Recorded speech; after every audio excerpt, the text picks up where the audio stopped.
다음 주 월요일부터 사적 모임 인원 제한이 없어지고 식당과 카페의 24시간 영업도 가능해집니다. 사실상 마스크 착용을 제외한 모든 사회적 거리두기 조치가 풀리는 건데요. 코로나 이전 일상을 되찾는다는 기대감 속에 재유행에 대한 우려의 목소리도 나옵니다. 오늘 이 시간 관련 내용 신상엽 한국의학연구소 학술위원장과 자세히 살펴보겠습니다. 어서 오시죠. 네, 안녕하세요. 안녕하십니까? 일단 다음 주 월요일부터 거리두기 대부분이 해제가 됩니다. 어찌 전문가들 사이에서는 의견도 엇갈리고 있는데 이렇게 정부가 결정을 한 배경은 뭐라고 보시나요? 일단 지금 사회적 거리두기와 같은 그런 대책들이 이제 어느 정도 이제 그 효용성 자체를 좀 잃어버린 부분들이 있죠. 네. 과거에 이제 우리가 이제 이 코로나19 유행을 이제 대처할 때 델타 유행까지는 사회적 거리두기, 백신 접종, 마스크 착용, 그리고 이제 3T라고 하는 이제 우리나라의 강력한 방역 체계를 가지고 굉장히 잘 이제 컨트롤이 됐었습니다. 그런데 사실 오미크론 같은 경우는 이 네 가지가 다 작동이 제대로 되지 못했고 그 과정에서 사실 이제 확진자 수가 이제 많이 늘었거든요. 예. 그래서 지금 보면 지금 우리가 검출해낸 환자는 한 30%라고 하지만 실제로는 전 국민의 절반 이상 정도가 지금 이미 감염이 돼서 자연 면역을 획득을 했고요. 그 과정에서 자연 면역에 의한 이제 집단 면역의 도움을 받으면서 이 앞에 네 가지 대책들이 사실 크게 유용성이 떨어지는 상황이 됐었고, 그러니까 이 네 가지에 대해서 다 어느 정도 이제 이제 통제를 좀 완화할 가능성이 이제 생기게 됐었거든요. 그래서 사회적 거리두기는 지금 이제 거의 다 이제 내일부터 풀리게 되는 상황이고, 백신 접종은 60세 이상에서만 진행을 하는 거고, 마스크 역시도 고민은 했지만 이제 2주 정도 유예 기간을 두고 이제 앞으로 하기로 한 전체적인 이제 큰 그림이 이제 이렇게 가는 건데, 이게 지금 근데 이제 여기서 짚고 넘어가야 될 게 상황이 좋아져 가지고 이렇게 풀리는 게 아니고, 사실 이제 이 집단 면역이 한 3개월 정도는 아마 유지가 될 겁니다. 오미크론이 유행하는 상황에서. 네. 그 동안에 이제 시간을 어느 정도 벌면서 이제 다음 유행을 대비를 해야 되는데, 그 동안에는 이제 그것들이 필요가 없으니까 이제 풀면서 전체적인 그런 점검들을 다시 해야 되는 그런 상황이라고 보겠습니다. 다음 유행이라는 말씀은 변이 바이러스에 대한 존재를 우리가 무시할 수 없다는 개념에서 생각을 하면 될까요? 지금 이제 오미크론에 이제 걸리시고 나신 분들에 대해서 이제 이런저런 연구들을 많이 해보고 있는데, 실제적으로 이제 몇몇 애니제임이나 이런 연구들을 보면 오미크론에서 회복한 분들이 과거의 와일드 타입인 알파, 베타, 델타, 감마에 대한 다른 변이에 대해서는 그 방어력을 가지지 거의 못하거든요. 네. 무슨 말이냐면 오미크론을 앓고 지금 회복하신 분들도 다른 변이가 유행하게 됐을 때는 이제 걸리게 되신다는 의미입니다. 그러니까 물론 위중증으로 갈 가능성은 적지만 다른 해외도 마찬가지입니다. 미국이나 유럽 같은 경우도 대규모 유행이 지나갔지만 또 알파, 델타, 또 오미크론 계속 큰 유행들이 계속되고 있거든요. 그러니까 감염을 앓았거나 아니면 백신 접종을 하신 분들은 이런 기억 면역이나 세포성 면역에 의해서 위중증으로 가는 확률은 낮아지지만 네. 걸리지 않게 되지는 않습니다. 그래서 지금 이제 오미크론이 유행하는 한 3개월 정도 동안은 지금 이제 어느 정도의 집단 면역으로 해서 이제 어느 정도 유행은 분명히 소강 상태에 들어가겠지만, 가을철에 만약에 새로운 변이가 유행을 하게 된다 그러면 사실 오미크론보다 더 심각한 유행이 일어날 수도 있는 그런 상황이기 때문에 그런 것까지 이제 대비를 충분히 지금 이제 안정세가 이제 얼마 있을 동안 이제 대비를 해야 된다라고 판단을 하고 있습니다. 변이 확산세도 계속 주시를 해야겠고 또 고위험군도 우리가 무시를 할 수 없습니다. 지금 확진 추이가 어떻게 되고 있는 건가요? 실제적으로 이제 제가 말씀드렸지만 이제 그런 집단 면역이 생기면서 유행의 피크 자체는 꺾였습니다. 네. 그런데 지금 한 달 전과 지금 비교를 해보면 위중증 환자 수 거의 차이가 없고요. 네. 사망자 수도 200명에서 300명이 지금 한 달째 별로 차이가 없습니다. 그 무슨 말이냐면 아직도 코로나19의 위험은 계속되고 있다는 얘기거든요.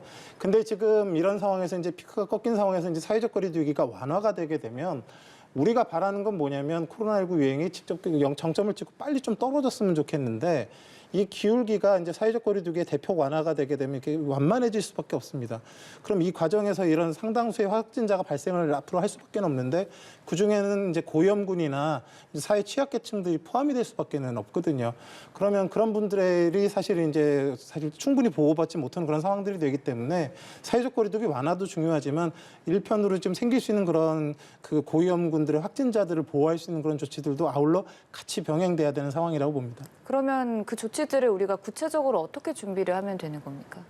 뭐 일단 지금은 이제 고위험군들 위주로 이제 PCR 검사도 진행이 되고 치료제도 이제 우선 공급이 되고 뭐 그런 기본 조치들이 잘 되고 있는데 자, 지금 가장 중요한 건 뭐냐면 사회적 거리두기가 완화가 되더라도 이렇게 확진자 수 규모 그 피크를 갖다 완화시키는데 가장 큰 영향을 주는 거는 경각심이라고 볼 수 네. 있습니다. 그래서 지금 정부에서도 이제 그 실외 마스크 착용이나 이런 부분들까지 해제하는 걸 검토를 했다가 조금 이제 유보를 한 이유 중에 하나가 마스크가 가지고 있는 그런 그 국민들의 경각심과 그런 부분들에 네. 미치는 영향이 굉장히 크기 때문이거든요. 그래서 사회적 거리두기는 완화되더라도 우리 사회 취약계층이나 고위험군들을 보호하기 위해서 국민들 개개인이 좀 스스로 그런 분들을 보호하기 위한 개인 위생에 철저히 해줘서 그런 분들이 피해를 보지 않도록 같이 좀 노력을 해주는 게 필요한 그런 상황이라고 봅니다. 네, 그 경각심의 최후의 보루가 마스크가 아닐까 싶은데요.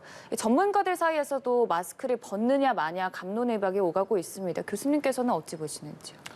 지금 뭐 사실은 그 실내에서 마스크를 벗는 거는 사실 당분간은 좀 어려울 것 같고요. 네. 실외 같은 경우는 이미 뭐 2m 이상의 충분한 거리를 둘 수 있는 경우는 뭐 이제 마스크를 벗을 수 있게 되어 네. 있는데 뭐 그렇지 않더라도 사실 실외에서의 그런 감염 확률은 사실 상당히 많이 떨어지죠. 그래서 지금의 그런 집단 면역이 형성되는 이 최근 한 3개월 정도 남짓은 사실 뭐 실외 마스크를 지금 뭐 그 허용하는 걸 갖다가 이제 이제 실외 마스크를 착용하지 않게 한다고 할지라도 그렇게 뭐 유행에 큰 영향을 주지는 않을 거라고 생각을 합니다. 근데 다만 말씀드렸듯이 그 자체가 가지고 있는 어찌 보면 그런 그 상징성들 그런 그 경각심의 상징성들 그런 부분들 때문에 조금 더 이제 신중하게 판단을 해야 된다고 생각을 합니다. 아무래도 이 신호를 주는 차원에서 마스크가 가진 힘에 대해서 말씀을 해주셨고 또 오는 25일부터 감염병 등급이 1등급에서 2등급으로 조정이 된다고 합니다. 이렇게 되면은 확진자 입장에서 또 코로나 의심 증상이 나타났을 때 어떻게 대응해야 되는지 변화되는 점을 짚어주신다면요. 그래서 이제 뭐 국민들 입장에서 변화가 되는 부분들은 뭐 크게 있다라고 보진 않고요. 네. 1급 감염병에서 2급 감염병이 된다라는 얘기는 지금 1급 감염병은 뭐 사스, 코로나 뭐 이런 그 신종 감염병들이 전부 다 들어가 있고요. 네. 2급 감염병에는 사실 그렇게 만만한 병들이 아닙니다. 감염병들이 여기 다 들어있거든요. 결핵, 홍역, 수두.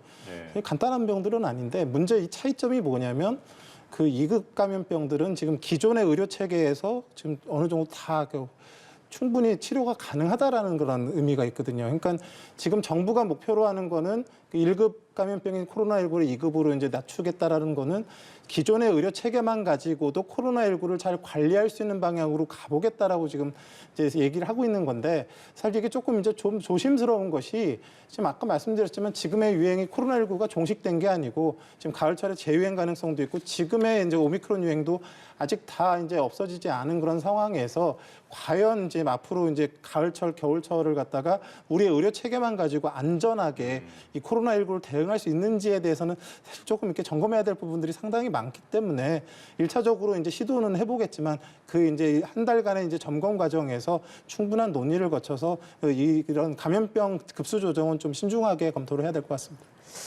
그런 가운데 외신 보도에서 한국이 엔데믹으로 전환하는 첫 번째 국가가 될 수도 있다라는 전망이 나오기도 했습니다. 우리 정부가 언급을 하기도 했고 엔데믹으로 전환을 하려면 어떤 준비들이 필요한지도 말씀을 해주시죠. 그래서 뭐 엔데믹 전환이라는 건 사실은 그 이제 과학적인 의미로는 사실 좀 틀린 표현이고요. 네. 그러니까 엔데믹이라는 거는 이제 재생산 지수 1을 얘기합니다. 그러니까 네. 꾸준히 많은 환자들이 계속 나오는 거거든요. 사실 이게 뭐 목표가 될 수는 없을 것 같고요. 이제 그런 이제 열대 지역에 이제 말라리아 같이 이제 학질 모기가 있으면서 계속 이제 확진자가 발생하는 그런 상태가 엔데믹이고 지금 우리가 바라는 거는 이제 그 독감도 그렇고 코로나19도 그렇고 이제 엔데믹 상황이 되는 상황이 아니고 이제 결국은 종식이냐 아니면 이제 소강 상태와 이제 에피데믹이라는 유행 상태가 이제 반복이 되는데 이 유행 상태를 어떻게 잘 관리를 하느냐에 이제 사실 초점을 맞춰야 되거든요. 그래서 엔데믹이 아니라 이제 지금 우리가 이제 사실 괴로워하는 건 그런 겁니다. 이제 사회적 거리두기가 너무 오래되다 보니까 이런 유행 상황에서의 그런 것들을 좀 견디기가 힘든데 독감과 같이 이제 충분한 백신과 치료제나 이런 도움을 받아서 또 의료 체계 우리나라에 이제 충분한 의료 체계를 가지고 잘 관리가 가능하다 그러면 코로나19가 설령 재유행을 하더라도 사회적 거리두기를 강화하지 않고 우리의 기본적인 의료 체계와 그런 상황으로 대처할 수 있다 그러면 사실은 뭐 어찌 보면 편안하게 이제 이런 유행들을 지나갈 수 있고 그런 것들을 일차적인 목표로 삼는다라는 그런 견지에서 이제 얘기가 되는 것 같은데 엄밀한 의미에서는 엔데믹이 아니고 그런 유행을 잘 관리하는 그런 차원이라고 이제 보시는 게 맞을 것 같습니다. 앞서서 말씀해 주셨던 그런 감염병 등급 1등급에서 2등급으로 해서 우리가 갖고 있는 기존의 의료 체계로도 감당이 가능한 상황, 그것이 좀 언론에서는 그냥 쉽게 엔데믹으로 표현한다 이렇게 좀 이해를 하면 되겠습니까? 이제 엔데믹이라는 표현 자체가 이제 정의상으로는 맞지가 않기 때문에 이제 엔데믹이라는 표현보다는 이제 일상적인 그런 우리의 의료 체계에서 잘 관리가 가능한 그런 유행의 형태로 관리 형태를 그냥 얘기를 하는 게 좋을 것 같습니다. 알겠습니다. 아무래도 말씀해 주신 대로 결국에는 우리 정부가 뭐 어쨌든 엔데믹이 아니라 할지라도 세계에서 처음으로 좀 코로나19를 좀 잘 관리할 수 있는 그런 시험대에 오르지 않았나 이렇게 좀 생각을 해보겠습니다. 자, 오늘 말씀 잘 들었습니다. 네, 고맙습니다.